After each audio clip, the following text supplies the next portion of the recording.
परिचय। अंकिता, हम जानते हैं कि जनन सभी जीवों की वह क्षमता है जिसमें एक जीव लगभग अपने समान गुणों वाले एक छोटे से जीव को जन्म देता है। हाँ, हम ये भी कह सकते हैं कि जनन वो प्रक्रिया है जिसके द्वारा प्रजातियां यानी स्पीशीज आगे बढ़ती हैं। तो आओ, अपने इस नए अध्याय में हम जनन के बारे में विस्तार से चर्चा करें। उद्देश्य। इस पाठ के अंत में आप निम्न करने में सक्षम हो जाएंगे: जनन को परिभाषित करना, विभिन्नता का महत्व ज्ञात करना, जनन के प्रकारों को पहचानना, अलैंगिक जनन को समझना, विखंडन को समझना, मुकुलन की प्रक्रिया का अध्ययन करना, बीजाणु समासंग की प्रक्रिया को समझना, पुनरुद्भवन को समझना, खंडन की प्रक्रिया को समझना, कायिक जनन को समझना, जीवों की समुचित प्रतिकृति। एक ही प्रजाति यानी स्पीशीज के विभिन्न जीव एक समान दिखाई देते हैं क्योंकि उनके अभिकल्प यानी डिजाइन समान होते हैं। जनन प्रक्रिया द्वारा शारीरिक अभिकल्प के ब्लूप्रिंट निर्मित होते हैं। हम ये पहले से ही जानते हैं कि प्रत्येक जीव कोशिकाओं से मिलकर बना हुआ है तथा प्रत्येक कोशिका में केंद्रक में गुणसूत्र पाए जाते हैं। डीएनए के रूप में जनक से गुणों की संतति पीढ़ी में पहुंचाने के लिए इन गुणसूत्रों में सूचनाएं एकत्रित होती हैं। डीएनए में प्रोटीन संश्लेषण हेतु सूचनाएं निहित होती हैं। प्रत्येक कोशिका विभाजन के बाद डीएनए प्रतिकृतियन होता है तथा 2 प्रतियां बनती हैं। कोशिका विभाजन के परिणाम स्वरूप प्रत्येक कोशिका 2 संतति कोशिकाओं में विभाजित हो जाती है। विभिन्नता का महत्व।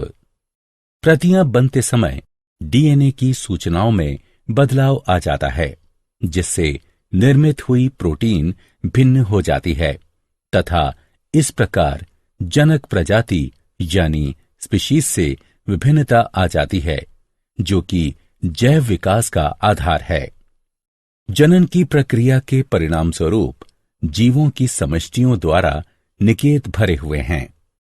बाह्य कारकों जैसे ताप, जल स्तर, उल्कापात के कारण निकेत में अचानक प्रबल परिवर्तन आ जाते हैं। परिणाम स्वरूप संपूर्ण समष्टि नष्ट हो जाती है, किंतु कुछ जीवों के बच जाने की संभावना रहती है। हम उपर्युक्त चर्चा को एक उदाहरण की सहायता से समझ सकते हैं। शीतोष्ण जल में पाए जाने वाले जीवाणुओं की कोई समष्टि है तथा वैश्विक ऊष्मीकरण के कारण जल का ताप यदि बढ़ जाता है तो अधिकतर जीवाणु व्यष्टि मर जाएंगे, परंतु उष्ण प्रतिरोधी क्षमता वाले कुछ परिवर्त ही जीवित रहते हैं तथा वृद्धि करते हैं। अतः विभिन्नताएं प्रजातियों यानी स्पीशीज की उत्तरजीविता बनाए रखने में उपयोगी हैं। जनन के प्रकार। अलैंगिक जनन। जनन 2 प्रकार का होता है: अलैंगिक जनन, लैंगिक जनन। जब संतति की उत्पत्ति एकल जनक द्वारा युग्मक यानी गैमीट निर्माण की भागीदारी के साथ अथवा इसकी अनुपस्थिति में हो तो वह अलैंगिक जनन कहलाता है। उदाहरण: अमीबा में द्विखंडन, हाइड्रा में मुकुलन, राइजोपस में बीजाणु समासंग और पुष्पी पौधों में कायिक जनन। अलैंगिक जनन में कोशिका विभाजन असमसूत्री या समसूत्री होता है। जो नए जीव उत्पन्न होते हैं वे बिल्कुल अपने जनक से मिलते जुलते होते हैं तथा यह एक तीव्र गुणनात्मक यानी बहुलीकरण विधि है। अलैंगिक जनन की कमियां ये हैं कि इसमें एक पीढ़ी से दूसरी पीढ़ी में एक समान जीव ही उत्पन्न होते हैं तथा जैव विकास संभव नहीं हो पाता है, जिससे कि विविधता उत्पन्न नहीं होती है। विखंडन। विखंडन में पूर्ण विकसित जनक दो या दो से अधिक संततियों में विभक्त हो जाता है। एक कोशिकीय जीवों जैसे अमीबा, पैरामीशियम तथा अन्य प्रोटोजोआ में अलैंगिक जनन की यह सबसे सरल विधि है। विखंडन दो प्रकार का होता है, द्विखंडन और बहुखंडन। अनुकूल परिस्थितियों के दौरान एक कोशिका का दो एक समान कोशिकाओं में विभक्त होना ही द्विखंडन कहलाता है। इस विधि में असमसूत्री विभाजन द्वारा सर्वप्रथम केंद्रक दो भागों में विभक्त हो जाता है तथा उसके बाद कोशिका द्रव्य में विभाजन होता है। अंत में कोशिका दो संतति कोशिकाओं में विभक्त हो जाती है। उदाहरण: जीवाणु, यीस्ट, युगलीना, अमीबा तथा पैरामीशियम। बहुखंडन जनक खंडन होता है। इसमें प्रतिकूल परिस्थितियों के दौरान जनक का शरीर स्वतः ही अनेक संतति कोशिकाओं में विभक्त हो जाता है। कोशिका का केंद्रक लगातार विभाजित होकर अनेक केंद्रक बनाता है। प्रत्येक केंद्रक कम मात्रा के कोशिका द्रव्य से घिरा होता है तथा पुटी यानी सिस्ट में अनेक संतति कोशिकाएं उत्पन्न होती हैं। अनुकूल परिस्थितियों में पुटी यानी सिस्ट टूटकर छोटी संततियों को मुक्त करता है। बहुखंडन का उदाहरण मलेरिया परजीवी प्लेस्मोडियम है। मुकुलन। मुकुलन में एक या एक से अधिक एक कोशिकीय या बहुकोशिकीय बाह्य वृद्धि, जिन्हें कलिकाएं कहते हैं, जनक शरीर के ऊपर या अंदर उत्पन्न हो जाती हैं।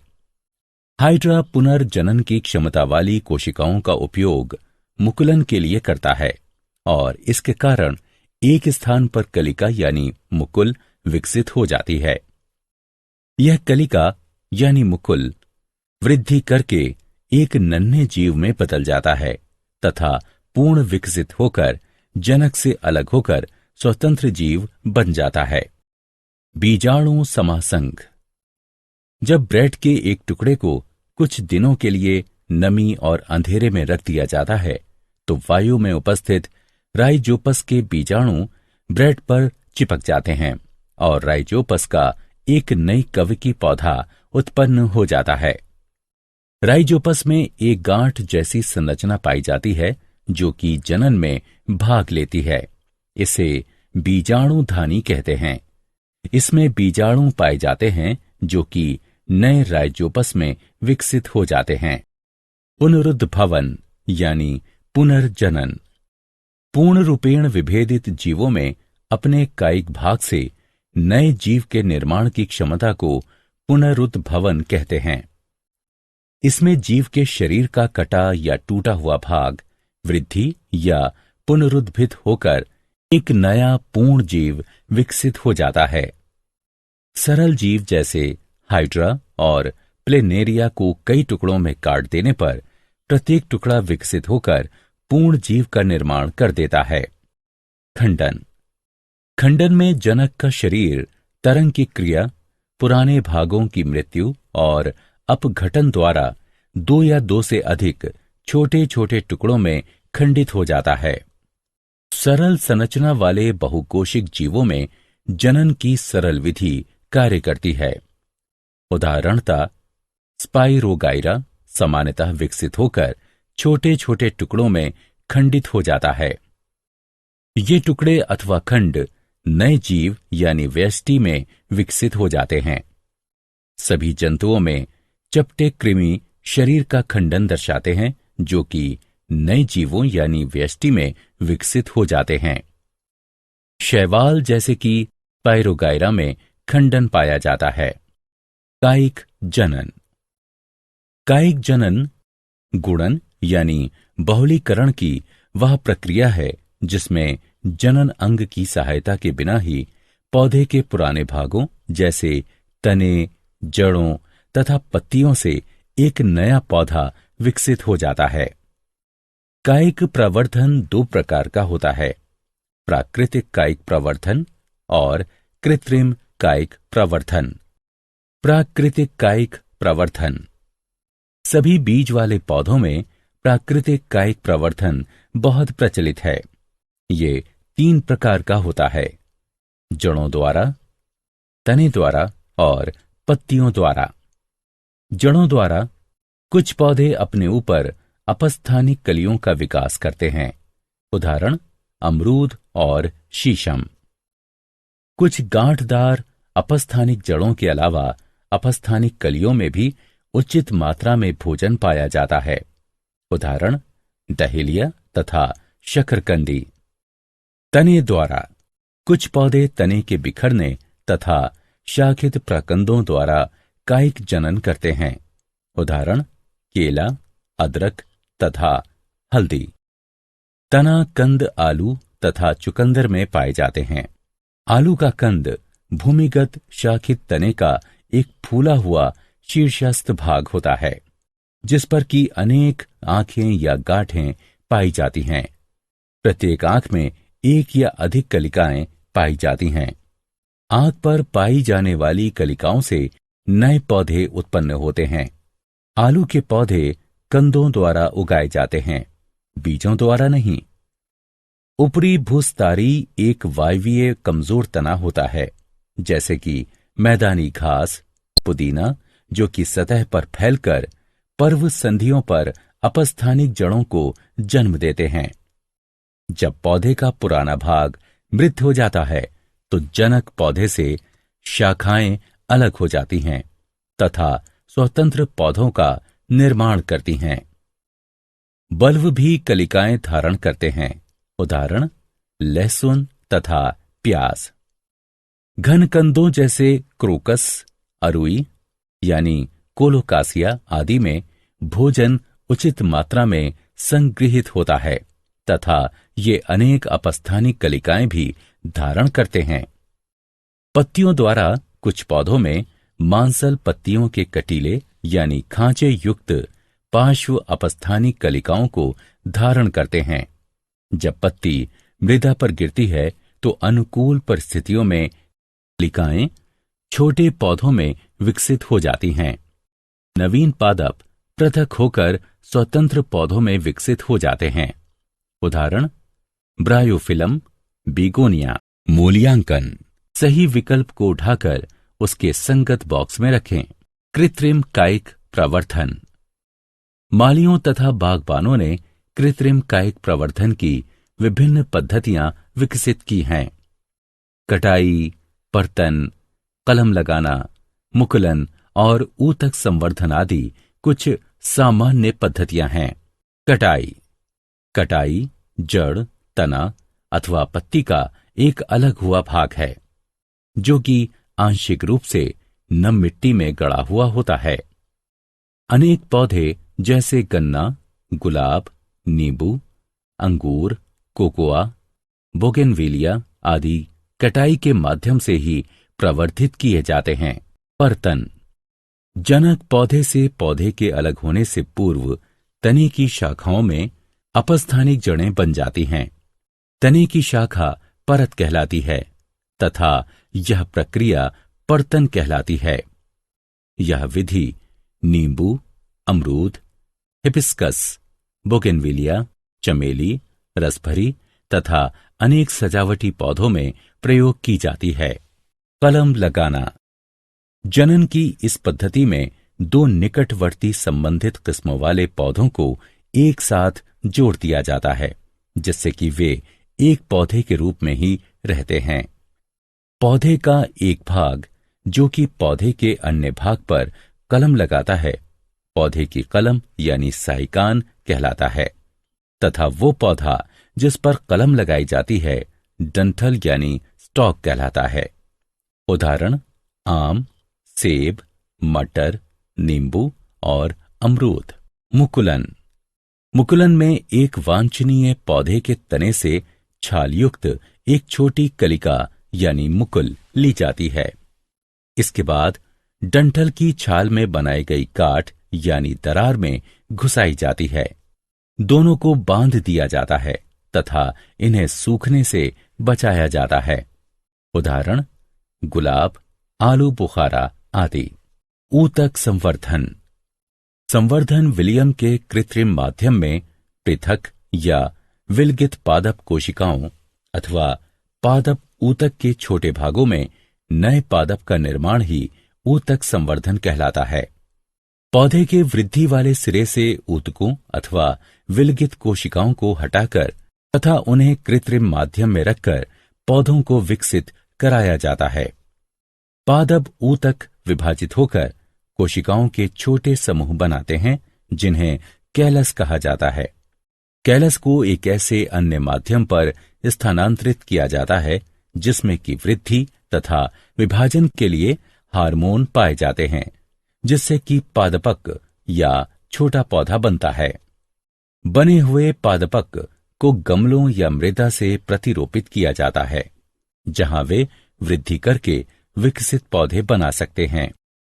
यह बाह्य यानी इन विट्रो सूक्ष्म प्रवर्धन भी कहलाता है, क्योंकि यह प्रक्रिया एक परख नली यानी टेस्ट ट्यूब में एक कृत्रिम पर्यावरण का प्रयोग कर जनक पौधे के बाहर होती है। यह सजावटी पौधों जैसे ऑर्किड, डहेलिया तथा कॉर्नेसन के लिए प्रयोग की जाती है। कायिक प्रवर्धन के लाभ तथा हानि। आइए कायिक प्रवर्धन से होने वाले कुछ लाभों तथा हानियों की चर्चा करते हैं। लाभ। कायिक प्रवर्धन एक सस्ती, आसान तथा तेजी से होने वाली प्रक्रिया है। कायिक प्रवर्धन द्वारा जनक पादप के गुण यानी लक्षण संग्रहित रहते हैं। कायिक प्रवर्धन उस पौधे के प्रवर्धन में भी सहायक है जो कि जीवन शक्ति वाले बीज उत्पन्न नहीं करता है। हानियां। कायिक प्रवर्धन से पौधों की संख्या में आवश्यकता से अधिक वृद्धि हो जाती है। इसमें कोई भी जैव विभिन्नता नहीं पाई जाती है तथा पौधे पर्यावरण के कम अनुकूल हो जाते हैं। जनक पादपों में पाए जाने वाले रोग संततियों में स्थानांतरित हो जाते हैं। मूल्यांकन। आइए आगे बढ़ने से पहले देखते हैं कि तुमने कितना सीखा।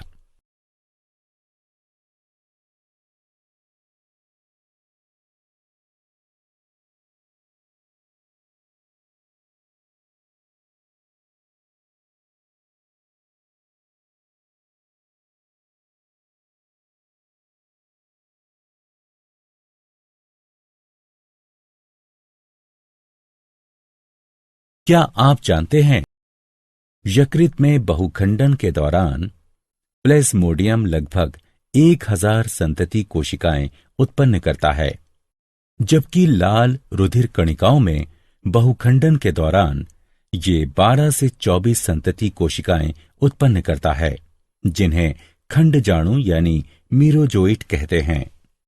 जीर्णोद्धार पुनरुद्भवन शरीर की खंडित कोशिकाओं के पुनर्निर्माण की एक प्रक्रिया है।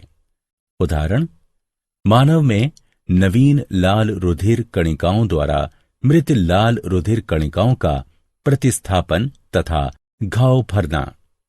पुनर्निर्माण यानी पुनरुत्पादन। पुनरुद्भवन शरीर के खोए हुए भाग के पुनर्विकास की एक प्रक्रिया है। उदाहरण, छिपकली में पूंछ, हाइड्रा, प्लेनेरिया आदि। बुलबिल छोटी मांसल विशेषीकृत कलिकाएं होती हैं। जब वे भूमि पर गिर जाती हैं तो नए पादप को जन्म देती हैं। सारांश। आइए हमने जो कुछ सीखा है उसे संक्षेप में दोहराएं। वह प्रक्रिया जिसमें वर्तमान यानी मौजूदा जीवों से नए जीव की उत्पत्ति होती है, जनन कहलाती है। अलैंगिक जनन में नए जीव एक ही जनक से बनते हैं। कुछ जीव जैसे स्पाइरोगायरा सामान्यतः विकसित होकर छोटे छोटे टुकड़ों में खंडित हो जाते हैं। ये टुकड़े अथवा खंड नए जीव यानी व्यष्टि में विकसित हो जाते हैं। पौधों जैसे मनी प्लांट, गुलाब, अंगूर आदि में कायिक प्रवर्धन कटाई द्वारा होता है। बर्तन में पौधे की शाखा का सिरा भूमि की तरफ मुड़ यानी झुक जाता है तथा नम मृदा द्वारा ढक जाता है। कलम लगाने में दो निकटवर्ती संबंधित किस्मों वाले पौधों को एक साथ जोड़ दिया जाता है, जिससे कि वे एक पौधे के रूप में ही रहते हैं। जंतुओं में अलैंगिक जनन की विभिन्न प्रक्रियाएं विखंडन, मुकुलन, खंडन तथा पुनरुद्भवन हैं। जनक जंतु के दो या अधिक संतति कोशिकाओं में विभाजित होने की प्रक्रिया को खंडन कहते हैं। विखंडन दो प्रकार का होता है, द्विखंडन तथा बहुखंडन। द्विखंडन में दो संतति कोशिकाओं का निर्माण होता है। बहुखंडन में अनेक संतति कोशिकाओं का निर्माण होता है। मुकुलन में एक या एक से अधिक एक कोशिकीय या बहुकोशिकीय बाह्य वृद्धि, जिन्हें कलिकाएं कहते हैं, जनक शरीर के ऊपर या अंदर उत्पन्न हो जाती हैं। यीस्ट में कलिकाएं एक कोशिकीय होती हैं, जबकि हाइड्रा, स्पंज आदि में बहुकोशिकीय होती हैं। कलिकाएं बहिर्जात अथवा अंतर्जात होती हैं। खंडन में जनक का शरीर दो या अधिक भागों में खंडित हो जाता है, जिसमें से प्रत्येक विकसित होकर एक जीव का निर्माण करता है। पूर्ण रूपेण विभेदित जीवों में अपने कायिक भाग से नए जीव के निर्माण की क्षमता को पुनरुद्भवन कहते हैं। निम्न